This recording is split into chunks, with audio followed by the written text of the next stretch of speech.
Members of the jury, at the outset I want to give expression to my appreciation of the close and careful attention which you have given to the evidence adduced during the course of the trial and the summation of counsel, and from your attitude during the trial so far as it has progressed. I feel entirely assured that you will give close attention to what the court is about to say is the law applicable to this controversy.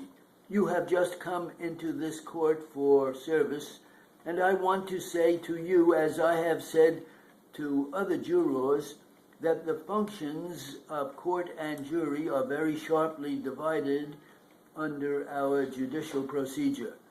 It is somewhat different in other courts and other countries, and somewhat different in our federal courts.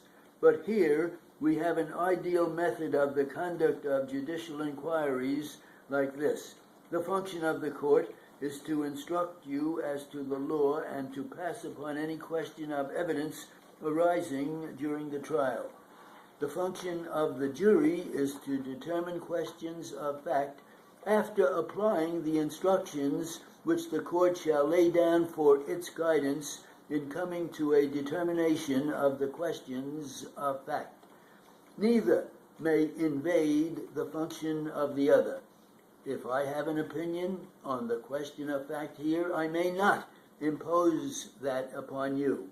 It would be entirely unfair, even if I had an opinion here, which I have not, to impose upon you whatever thought the court might have on this dispute.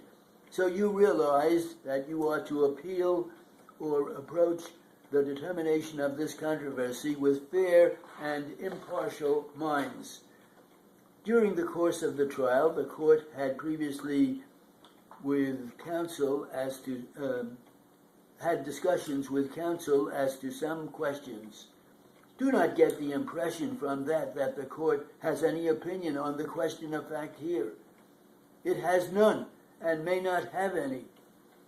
Now, let us see what we have here. We have, as the plaintiff, a young woman engaged in the profession of nursing, and from personal experience I may say that there is no more noble profession in our country. When a nurse comes into the sick room and administers by her wonderful care to the alleviation of the suffering or illness of her patient, she is performing a function that is almost a divine attribute, the comfort of the sick. But realize, of course, if you please, that her words or work in life is not to be considered by you in respect to giving her any sympathy, because that is to be considered by you only on the expression or the question of loss, if you find that she is entitled to a verdict. She sues here to recover damages, which is entitled to a verdict. The negligence of these defendants in the operation of a truck is patent, and one of the defendants, and operating upon the highways of this city, states that she was injured solely because of that negligence, and that she, by no act or omission amounting to negligence, contributed to the happening of the occurrence.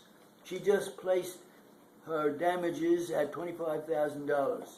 Of course, you men and women are not required to give her that unless you find that she has been damaged in that sum.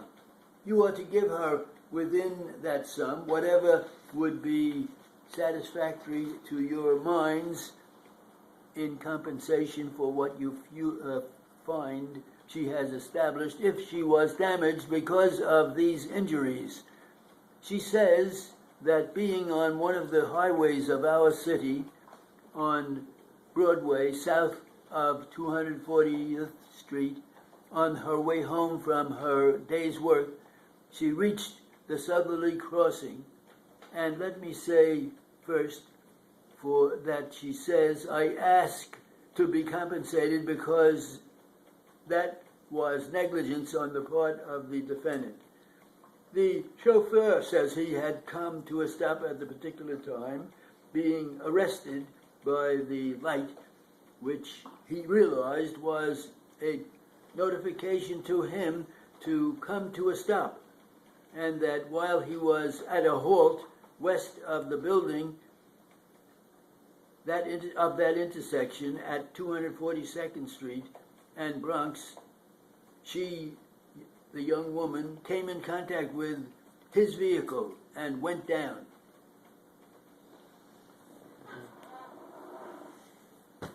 How's that?